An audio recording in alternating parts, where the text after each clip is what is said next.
तो आज supreme court ने निर्भया के नाबालिग बलात्कारी की रिहाई पर रोक लगाने से इनकार कर दिया है। सुप्रीम कोर्ट की तरफ से देखिए कहा यह गया है कि हमारे हाथ बंधे हुए हैं कानून से। ऐसा इसलिए क्योंकि जो मौजूदा कानून है उसके हिसाब से नाबालिग को 3 साल से ज्यादा सुधार गृह में रखा ही नहीं जा सकता है। अब कानून को सख्त किए जाने वाला बिल फिलहाल राज्यसभा में अटका हुआ है। आज भी उस पर चर्चा नहीं हो पाई है। तो सवाल यह है कि नाबालिग दोषी के छूटने पर क्या नेता घड़ियाली आंसू बहा रहे हैं? इसी पर बड़ी बहस करेंगे, लेकिन पहले रिपोर्ट। ऐसे केस में अगर हमें इंसाफ नहीं मिला तो अपने कानून से किसी को कोई भरोसा नहीं रखना चाहिए। मैं जरूर कोशिश करूंगी, जो भी कानून राज्यसभा में फंसा है मैं उसके लिए जरूर आवाज उठाऊंगी जब तक पास नहीं हो जाता। सुप्रीम कोर्ट से नाबालिग बलात्कारी की रिहाई पर रोक नहीं लगने के फैसले के बाद निर्भया की मां अपने आंसू नहीं रोक पा रही है।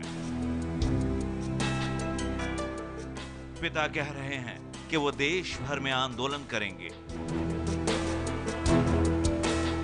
तो आंदोलन करेंगे, इसके अलावा तो दूसरा कोई रास्ता नहीं। हम जनता में जा रहे हैं, जनता में जाएंगे और जनता को ये सारी बात बताएंगे। आप लोगों ने जिसको जिताया वही थप्पड़ जनता को मार रहा है, अब आप क्या करेंगे?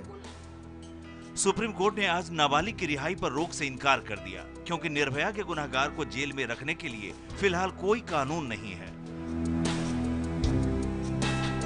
सुनवाई के दौरान सुप्रीम कोर्ट की बेंच ने कहा कि समाज में इस मामले को लेकर जो चिंता है हम उसे समझते हैं, लेकिन कानून के दायरे से बाहर जाकर हम कोई आदेश नहीं दे सकते। डिटेंशन का कोई सवाल नहीं था। दूसरी चीज थी रिहैबिलिटेशन। तो रिहैबिलिटेशन के लिए डीसीडब्ल्यू की तरफ से कहा गया था एक डायरेक्शन दे कि उसके रिहैबिलिटेशन के बारे में। तो court has not agreed to that also under rule 55 of the act. Supreme court में सुनवाई दिल्ली महिला आयोग की याचिका पर हो रही थी, लेकिन सुनवाई के दौरान सवाल उठे कि दिल्ली महिला आयोग आखिर किस वजह से सुप्रीम कोर्ट पहुंचा था।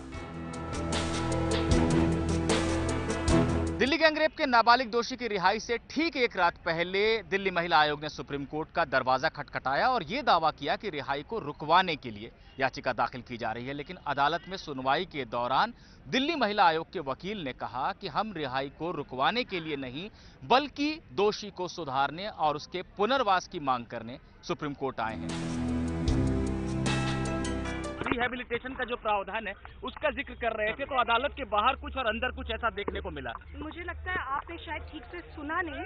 हम स्टार्टिंग से लेकर एंड तक यही मांग कर रहे थे कि किसी भी हाल में उसको नहीं रिलीज किया जाए जब तक कि उसकी रेफर्मेशन ठीक से ना हो जाए। जुवेनाइल जस्टिस बोर्ड के आदेश पर कल ही निर्भया का गुनहगार रिहा हुआ है। 16 दिसंबर 2012 को दक्षिण दिल्ली में चलती बस में 6 लोगों ने निर्भया के साथ गैंगरेप किया था, जिसमें नाबालिग भी शामिल था।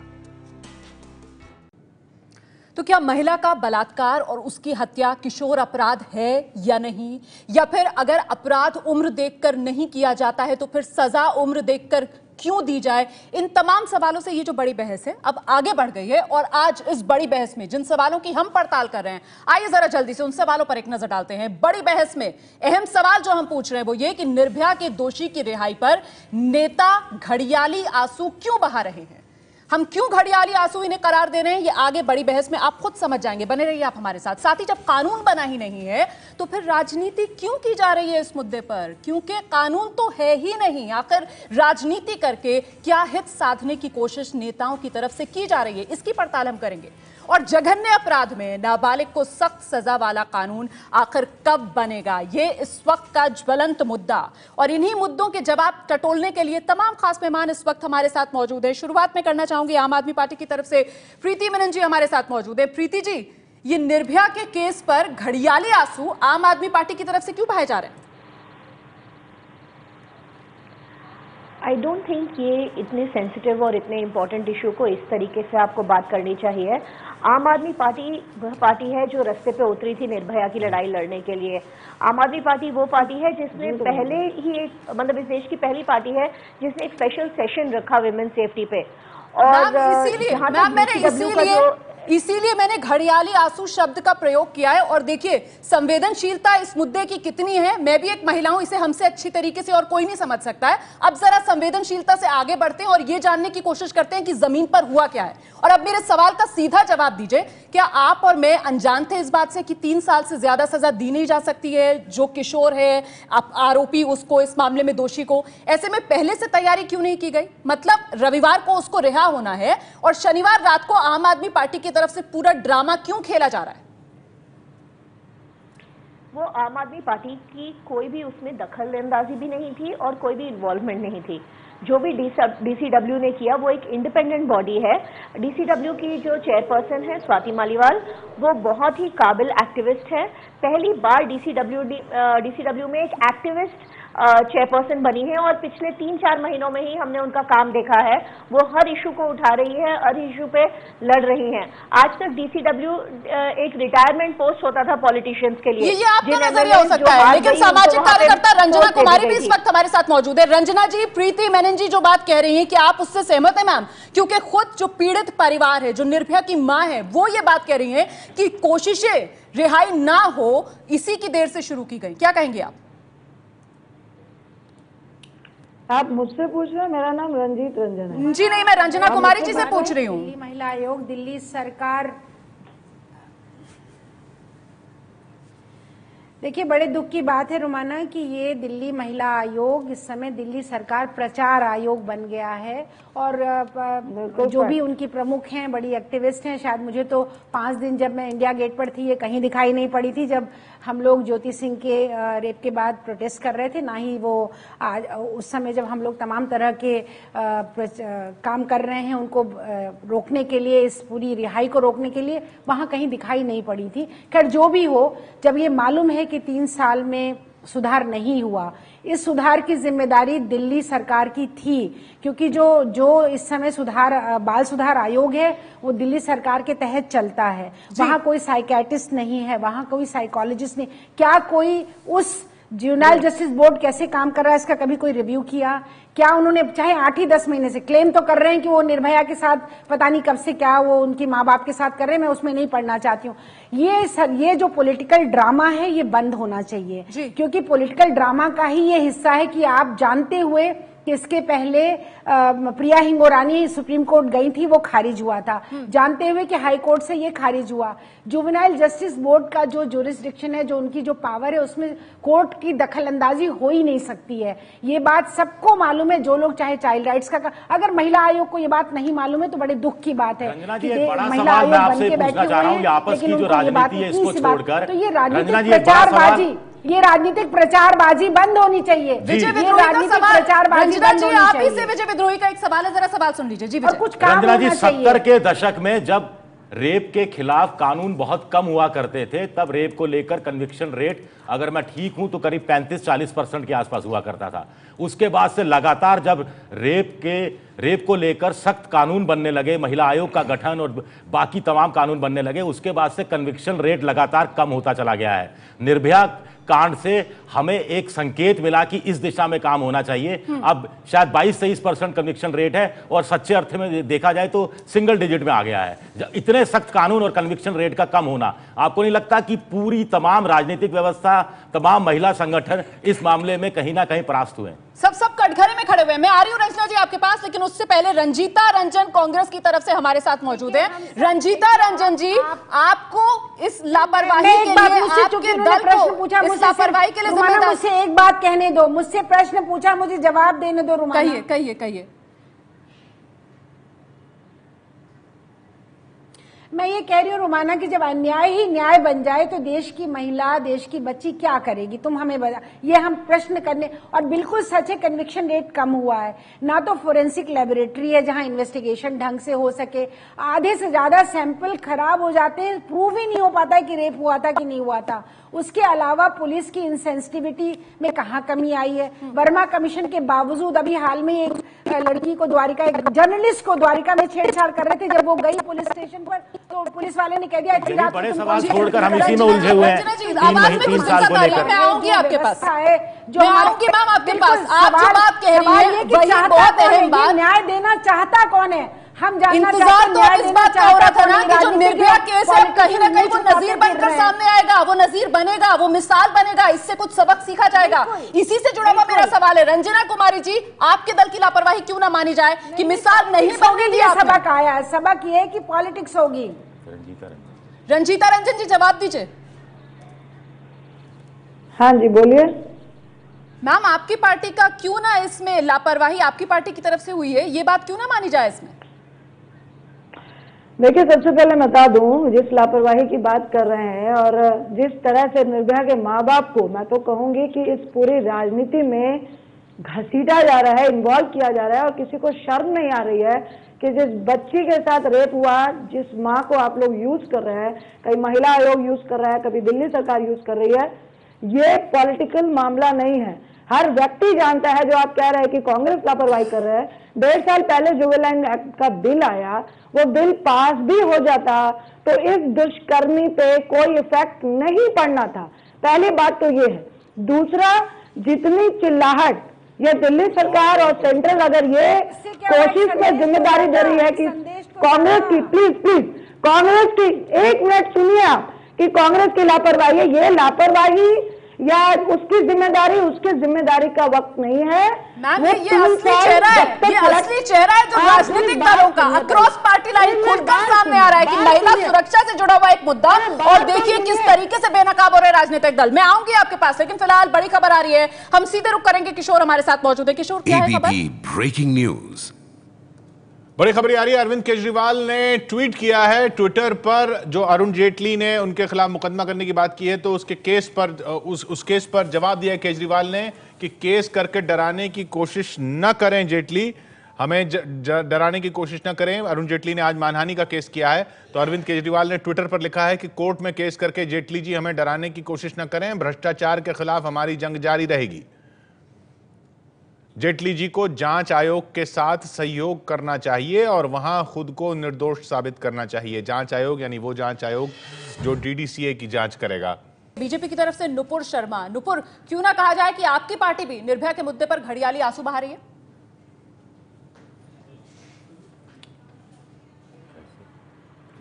ऐसा कैसे कह सकती हैं आप, जब लोकसभा में सरकार के 1 साल के भीतर ही ये बिल पास हुआ है। और मैं कह दूं, मैं तो यहाँ पे राजनीति भी करने नहीं आई हूँ। बहुत अच्छा था जब तमाम पार्टियां एकजुट होकर मई 7, 2015 में इन्होंने बिल पास किया था।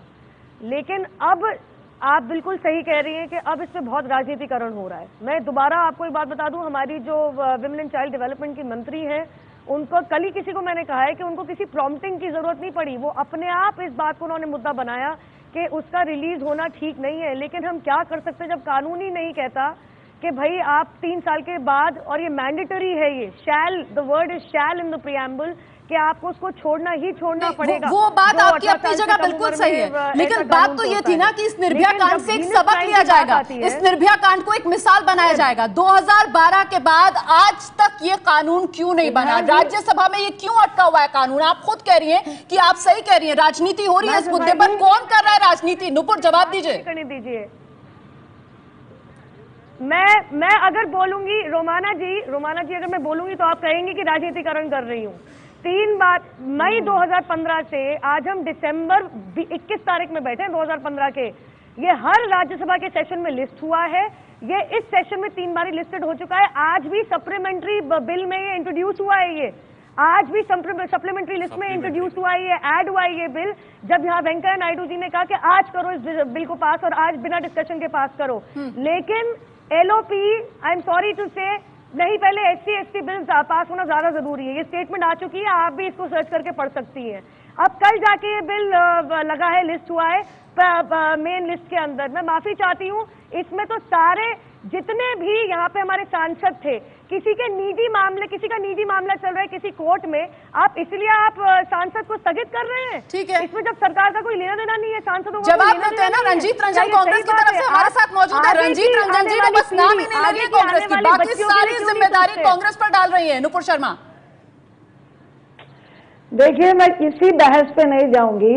ये जो कह रहे हैं कि वहां राज्यसभा में पेंडिंग किया हुआ है, अरे अगर आप 1 मिनट टाइम देना तो किसी एक केस को कॉज बनाकर आप कोई कानून को नहीं बना सकते और हर बच्चे को उसी में नहीं झोंक सकते, इस बात को समझिए। दूसरी बात, हम लोगों ने डिमांड रखी है राज्यसभा में कि इस बिल को सेलेक्ट कमेटी में भेजो, जहां सब पार्टी के लोग होंगे, डिस्कशन होगा। आप मेनका गांधी जी से इसके जो बीच में जो बातें उनको पूछिए। अरे 21 साल का लड़का भी जब जेल जाता है ना, शरीफ लड़का क्रिमिनल बन के आता है। हम आज भी कहेंगे जो बिलो 18 ईयर है उनके सुधरने के चांस होते हैं। सिर्फ एक निर्भया केस को लेकर आप सबको फांसी नहीं चढ़ा सकते, इसलिए उसमें बहुत सारे ऐसे लू पॉइंट्स हैं जिनको सेलेक्ट कमेटी में लाके उन पे डिस्कशन करना पड़ेगा। लेकिन आइए पहले जरा आपको जल्दी से तस्वीरें दिखा देते हैं। निर्भया के माता पिता इंसाफ की मांग लेकर एक बार फिर दिल्ली के जंतर मंतर पर पहुंच गए हैं, प्रदर्शन कर रहे हैं। दिल्ली के जंतर मंतर पर निर्भया के परिवार वाले, साथ में बड़ी संख्या समर्थकों की भी मौजूद है। निर्भया की मां को देख रहे हैं आप इस वक्त इन तस्वीरों में। यार भाई साहब आपका लाइव घुसे आओगे आप हमारे आगे घुसे आ रहे हो। निर्भया कांड का नाबालिग दोषी जो अब बालिग हो चुका है, उसकी रिहाई पर अदालत की तरफ से रोक नहीं लगाई गई है। अदालत की तरफ से कहा गया है हमारे हाथ कानून से बंधे हुए हैं। लेकिन निर्भया के लिए इंसाफ की मांग को लेकर परिवार एक बार फिर जंतर मंतर पर पहुंच गया है। हमारे में है नहीं, माइक का वो तो देखा तुम्हारे में लगा हुआ। निर्भया कांड के बाद जिस तरीके का रोष देश भर में देखने के लिए मिला था, सड़कों पर जिस तरीके से विरोध प्रदर्शन देखने के लिए मिला था, आम लोग इस मुद्दे में मुखर होकर सामने आए थे। एक उम्मीद जगी थी कि महिला सुरक्षा की एक अलख जगाकर जो निर्भया गई है, कम से कम वो देश को जगा देगी। खुद वो भले ही सो गई है, लेकिन ऐसा कुछ भी नहीं हुआ। किस तरीके से राजनीतिकरण इस मुद्दे का हुआ है, ये भी आप लगातार देख रहे हैं। आम आदमी पार्टी की तरफ से प्रीति मेमन हमारे साथ मौजूद है। प्रीति, ये कुछ देर पहले जब आपसे मेरी बातचीत शुरू हुई तो आप डीसीडब्ल्यू की तारीफ कर रही थी, आप स्वाति मालीवाल की तारीफ कर रही थी। मैं गौर करना चाहूंगी, आपका भी ध्यान बताना चाहूंगी इस तरफ कि अदालत के भीतर आज जो डीसीडब्ल्यू के वकील हैं, उनकी तरफ से कहा गया नाबालिग दोषी के सुधार और पुनर्वास का बंदोबस्त होना चाहिए। लेकिन सुप्रीम कोर्ट ने हैरत जताते हुए इस पर पूछा वकील से कि नाबालिग के खिलाफ आए आप या पक्ष में आए आप। ये रवैया जो था आम आदमी पार्टी सरकार का, मैं इस पर आऊंगी आपके पास, लेकिन पहले सुनते हैं क्या कह रही है निर्भया की मां मीडिया के सामने। करवाने के लिए मैं हर संभव कोशिश करूंगी और हमारे केस में नहीं तो बच्चियों को केस में उसका फायदा हो, इसलिए मैं इस लड़ाई को जारी। दिल्ली महिला आयोग की तरफ से जब सुप्रीम कोर्ट में अपील की गई थी कि अब सुप्रीम कोर्ट में फैसले को ले जाके और केस लड़ा जाए, क्या आपको लगता था तब कि हाँ अब कुछ हो सकता है, अभी कुछ हो सकता है? लास्ट नहीं, मुझे पता था कि वहाँ भी कुछ नहीं हो सकता। अगर इन लोगों को कुछ करना होता तो 3 साल के बीच में करते, तो तब उम्मीद कर सकते थे कि नहीं शायद एक कानून उस पर लग सकता है। लेकिन अगर वो आज रिहाई हो रहा है, कर लो, उसकी सुनवाई हो रही है, तो मुझे पता था कि अभी क्या करेंगे? तो बच्ची रिहाई पूरी हो चुकी है, अब उम्मीद सब कुछ। तो सुना आपने किस तरीके से जो देश में नेता हैं उनका रवैया है, उस पर से पूरी तरीके से विश्वास उठता हुआ नजर आ रहा है परिवार का। हालांकि इंसाफ की आस लिए एक बार फिर जंतर मंतर पर यह परिवार धरना दे रहा है। और निर्भया की मां को आपने सुना जो कह रही है, मुझे पता है कि अब मेरी बेटी के केस में कुछ नहीं हो सकता, क्योंकि कानून ये कहता है कि जिस वक्त अपराध हुआ है उस वक्त जो कानून है उसी के दायरे में अपराधी को सजा मिल सकती है। लेकिन देश की और बेटियों के साथ ऐसा ना हो, इसीलिए कानून बने इस मामले में। इसी के लिए जंतर मंतर पर निर्भया के परिवार का ये धरना। प्रीति, मेरा सवाल आपसे था मैम कि सुप्रीम कोर्ट भी डीसीडब्ल्यू के वकील की बात सुनकर ये पूछता है उनसे कि आप नाबालिग के पक्ष में आए हैं या फिर उसके रिहाई के विरोध में आए हैं। ये जो आप कह रही हैं ये मैंने आपसे ही सुना है, मेरे को इसके बारे में ज़्यादा जानकारी नहीं है। और मैं आपको वापस फिर से बताऊं कि डीसीडब्ल्यू और दिल्ली सरकार एक नहीं है, डीसीडब्ल्यू इंडिपेंडेंट बॉडी है। लेकिन जो आपने रिहैबिलिटेशन का सवाल उठाया है नाबालिग का, वो बहुत अहम सवाल है। इसके ऊपर बहुत सारा फॉल्स प्रोपेगेंडा स्प्रेड किया गया है। जो भी रिहैबिलिटेशन के रूल्स हैं ये सेंट्रल गवर्नमेंट ने बनाए हैं, मेनका गांधी के साइन किए हुए लिखित इंस्ट्रक्शंस हैं कि स्टेट बोर्ड्स को किस तरीके से जुवेनाइल डेलिंक्वेंट्स को रिहैबिलिटेट करना चाहिए, और स्टेट के जो जुवेनाइल बोर्ड्स हैं वो उनके पास कोई ऑप्शन नहीं है। नहीं, आप ये बहुत अच्छी बात कह रही हैं कि जो भी कुछ हो रहा है वो कानून के मुताबिक हो रहा है, लेकिन मेरा सवाल आपसे ये था मैम कि ये जो मौका था ये महिला सुरक्षा के मुद्दे पर एक बार फिर से गंभीरता से विचार करने का, और कानून पे मैं कुछ कहना चाहूंगी। मैं आ रही हूँ नुपुर शर्मा, लेकिन पहले जरा प्रीति से जवाब लेने दीजिए मुझे इस मामले पर। और ये पहले भी कह चुकी है, ये सरासर झूठ है कि दिल्ली सरकार नाबालिग के पक्ष में कुछ भी कर रही है। दिल्ली सरकार बहुत क्लियर है, आम आदमी पार्टी बहुत क्लियर है। हम तो कहते हैं कि उम्र 15 साल कर देनी चाहिए। अभी कांग्रेस जो बात रख रही है यहाँ पे कि वो डिबेट करना चाहते हैं कि जुवेनाइल की एज क्या हो, ये बिल्कुल सरासर गलत उनकी एटीट्यूड है। कांग्रेस ने जो पूरे देश की एक पूरी मानसिकता बन चुकी है, देश में पूरे एक कंसेंसस बिल्ड हो चुका है कि जुवेनाइल की age has to be brought down to 16। उन्होंने इसको रोक के रखा हुआ है इतने समय से। उन्होंने देश को बस वो ये चाहते नहीं कि कोई भी संसद में लॉ पास होए, उस चक्कर में उन्होंने पूरी देश की महिलाओं की सुरक्षा का भी ख्याल नहीं किया है। जो कांग्रेस ने राजनीति की है इस राज्यसभा में वो एब्सोल्युटली अनफॉरगिवेबल है। देश ऑलरेडी उनको उसका जवाब हम कांग्रेस की तरफ से लेंगे मैम, लेकिन जो सवाल मैं आपसे पूछ रही हूँ उसका जवाब आपके पास नहीं है, और नुपुर शर्मा बहुत देर से इस बहस में आना चाह रही है। नुपुर, आप अपनी बात रखिएगा, लेकिन एक सवाल मेरा भी सुन लीजिए। ये शुक्रवार को जो 5 बिलों का जिक्र किया गया था आपकी सरकार की तरफ से, जिन पर सहमति आपकी सरकार बनाना चाह रही थी, उनमें क्यों नहीं था ये जुवेनाइल जस्टिस जो एक्ट है उसमें जो बदलाव करने के लिए आप लोग कानून बनाना चाह रहे थे? इसके साथ एक छोटा सा सवाल मेरा नुपुर आपके लिए और है, आप वो भी प्लीज सुन लीजिए। निर्भया फंड में करीब 3000 करोड़ रुपया इकट्ठा हो चुका है, जिसमें सिर्फ 1100 या 1200 करोड़ ही अभी तक खर्च हुआ है, बाकी पैसा भी खर्च नहीं हुआ है। उसका मतलब था कि हर जिले में एक महिला थाना खुलेगा, मुआवजे की अच्छी व्यवस्था होगी, महिला छात्रावासों और दूसरी जगह पुख्ता व्यवस्था की जाएगी, तो वो पैसा तक खर्च करने में कोताही बरती जा रही है। नुपुर, मैं कुछ बोल सकती हूँ। सबसे पहले मैं कानून पे बता दूं, and I am quoting the law here. Juvenile justice act क्या कहती है? Section 44, after care organisation, the state government में, शब्द है में, शैल नहीं, द स्टेट गवर्नमेंट में by rules made under this act provide ABCD, जिसके तहत आप जैसे भी उसका रिहैबिलिटेशन करना चाहें जुवेनाइल का कर सकते हैं। ये मैंडेटरी लॉ नहीं है।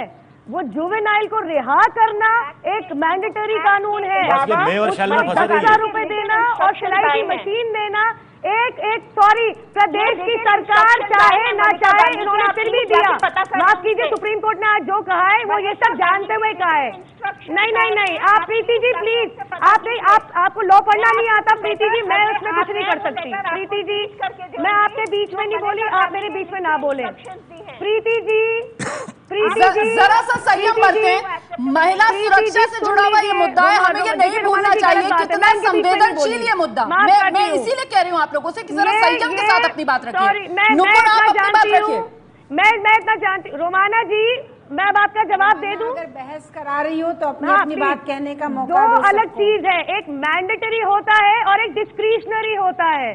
और दूसरी बात मैं इतना कहती हूँ कि जहां तक सरकार की बात आती है, निर्भया फंड बहुत पहले से बना हुआ है। इस चीज को 3 साल हो गए हैं।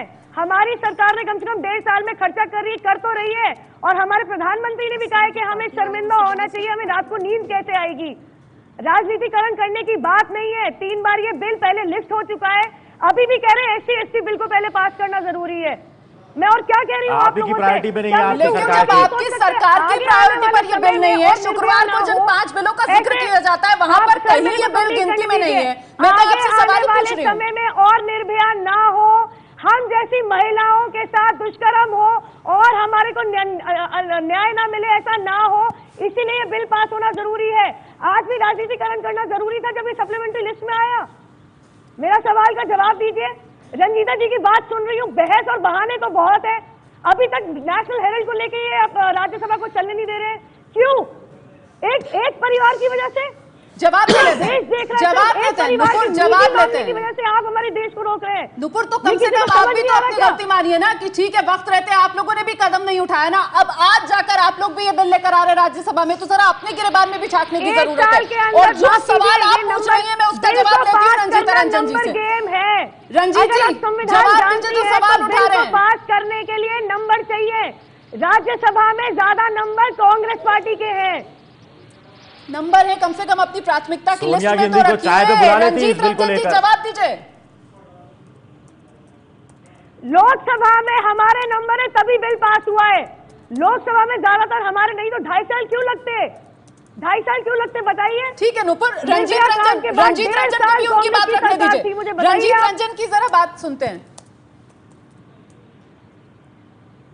रंजीत रंजन का फिलहाल आवाज उनकी नहीं आ रही है, कुछ तकनीकी खराबी हो रही है। हम एक बार फिर से बाद में रुक करने की कोशिश करेंगे रंजीत रंजन का। लेकिन प्रीति मेनन लगातार हमारे साथ बनी हुई है। प्रीति जी, आप सुन रही हैं किस तरीके से राजनीतिक विषय बना दिया गया। मामला बड़ा सीधा था मैम, कानूनी मुद्दा था, सामाजिक मुद्दा था। निर्भया खुद चली गई, समाज में एक अलग जगह कर गई थी और उम्मीद ये की जा रही थी कि कानून मजबूत बनेगा। लेकिन देखिए क्या किया आप लोगों ने, राजनीति की भेंट चढ़ा दिया इसे। प्रीति जी, क्यों ना माना जाए कि आम आदमी पार्टी भी गुनहगार है निर्भया की? आई थिंक हम सब गुनहगार हैं निर्भया के। हम कोई भी अपना सर उठा नहीं सकते आज के दिन। हम सबको ऐसे लगता है कि हम फेल हो चुके हैं। कल जिस तरीके से निर्भया के पेरेंट्स को रोका गया, जाहिर है उन्हें डिटेन नहीं किया गया, लेकिन उनको प्रोटेस्ट करने का भी हक नहीं दिया। ये सेक्शन 144 इतना इंपॉर्टेंट क्यों है? क्या लॉ एंड ऑर्डर टूट रहा था? एक गरीब मजबूर माँ बाप अगर अपनी बेटी के हक के लिए आवाज उठाना चाहते थे, क्या कोई बीजेपी के लीडर आके उनसे मिल नहीं सकते थे? उनकी पुलिस ने उनको रोका, जिस तरीके से रोका, धक्का मुक्की की। इस तरीके से हमारा व्यवहार करना, पॉलिटिकली हर चीज को देखना सही नहीं है। आपको पता नहीं है, बियॉन्ड पॉलिटिक्स उठ के हमें जाना पड़ेगा। ठीक है, ठीक है। रंजीत रंजन जी की आवाज आ रही है, मैम अपनी बात रखिए। देखिए, जो जितनी बहस चल रही है, इससे बड़ा मुझे नहीं लगता राजनीतिक मुद्दा होगा। जो अभी इनसे पहले भी बोले थे, उनसे पूछो निर्भया के अलावा भी रेप देखे हैं कि नहीं देखे? गांव में किस तरह के दुष्कर्म होते हैं आपने देखे हैं कि नहीं देखे? तरीका है आप उनकी मदर को उठा के, कैसा तरीका है बात करने का? सुनो, अरे सुनो, पहले सुनो, that is not shameful, you are shameful. जो निर्भया के माँ बाप को यूज कर रहे हो, गुमराह कर रहे हो। 3 साल के अंतिम दिन में क्यों उसको लेके आप इंडिया गेट पहुंचे? क्या आपको नहीं मालूम था कि सिर्फ 3 साल की सजा होती है? ये क्यों मजाक बना के रखा है? राज्यसभा में बीजेपी लिस्टेड नहीं करती है, बोलती है मेरे लिए ये 5 बिल ज्यादा इंपॉर्टेंट है। हम लोगों ने बोल रहे हैं कि सिलेक्ट कमेटी में इसको भेजा जाए, डिस्कशन। आप बताइए, 20 साल का लड़का अगर जेल जाता है तो वह क्रिमिनल बनकर आता है। गांव जाने के लिए बोली जो डिस्कशन में बैठे हुए लोग हैं, सिलेक्ट कमेटी में क्यों भेजा? ये बड़ा सवाल यहाँ पर जो रंजीत रंजन उठा रही है कि जब कानून आए तो फिर राजनीति क्यों? और यही तो बड़ी बहस में हम सवाल पूछ रहे हैं कि फिर आखिरकार इस मुद्दे पर राजनीति क्यों की जा रही है? क्यों करी? क्यों नहीं भेजे?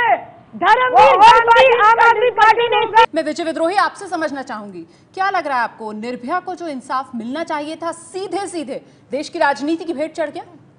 देखिए, मैं सिर्फ निर्भया की बात नहीं करता, मैं ये कह रहा हूं कि निर्भया कांड के बहाने देश भर में एक माहौल बनना चाहिए था, वो बिल्कुल नहीं बना। निर्भया कांड का इस्तेमाल नहीं होता है इस देश में। पुलिस में सेंसिटिविटी लाने की जो बात होती है वो अधूरी रह जाती है। 2 फिंगर टेस्ट अभी जाकर बंद हुआ है। ऐसी जो रेप पीड़ित महिलाएं, उनका एक बार 164 में बयान हो, उसके बाद बार बार बयान नहीं हो, बार बार जिरह के लिए बहुत सारे मौके दूसरे पक्ष को नहीं दिए जाएं, वो नहीं हुआ। फास्ट ट्रैक कोर्ट और ज़्यादा बने, फास्ट ट्रैक कोर्ट में और ज़्यादा जल्दी न्याय हो, वो नहीं हुआ। ये निर्भया वाला मामला भी सुप्रीम कोर्ट में उस तकनीकी खामी के कारण बहुत समय तक अभी भी अटका हुआ है। तो आप देख सकती हैं कि जब इतनी सारी चीजें निर्भया के बहाने होनी चाहिए थी, वो सब खत्म हो रही हैं। और सबसे बड़ी बात है जुवेनाइल जस्टिस एक्ट, उसमें भी इतना समय लग गया। अब उम्मीद बहुत कम है, लेकिन फिर भी क्योंकि मैं उम्मीद का दामन नहीं छोड़ना चाहती हूं, आप तीनों से ही मैं बहुत संक्षिप्त में जानना चाहूंगी कि अब क्या ये देश की जनता आस रखे कि अभी भी इस मामले से कोई सबक लिया जा सकेगा? सबसे पहले प्रीति जी। आई थिंक बहुत ज़रूरी है कि हम सब पॉलिटिकल पार्टीज वुमेन सिक्योरिटी पे एक अलग तरीके से पेश आएँ। हमारा कंडक्ट और हमारी कोऑपरेशन बहुत ज़रूरी है ताकि कोई हम इसमें संजीदा स्टेप्स ले सके और हर पार्टी को मिलकर इस पे काम करना चाहिए। रंजीत जी, हमें इसमें से पॉलिटिक्स को हटाना चाहिए। देखिए, फिलहाल मैं यही कहूँगी कि इस बहस पे इवन मीडिया को भी सिर्फ टीआरपी नहीं बनानी चाहिए। फिलहाल वो लड़के की मानसिक स्थिति कैसी है, क्या वो मेंटल है, वो किस तरह से रहेगा, किस तरह से बिहेव करेगा, ये बहस का मुद्दा होना चाहिए। और हम सब ज्वाइंट होकर सिर्फ पॉलिटिकल पार्टी को बदनाम ना करें, हमारे देश का समाज मतलब आईना ना दिखाए देश की राजनीति को, ये भी आप लोगों को चुभ रहा है। नुपुर शर्मा, हम बच्चों को क्या माहौल दे रहे हैं, इसमें राजनेता काम नहीं आते हैं।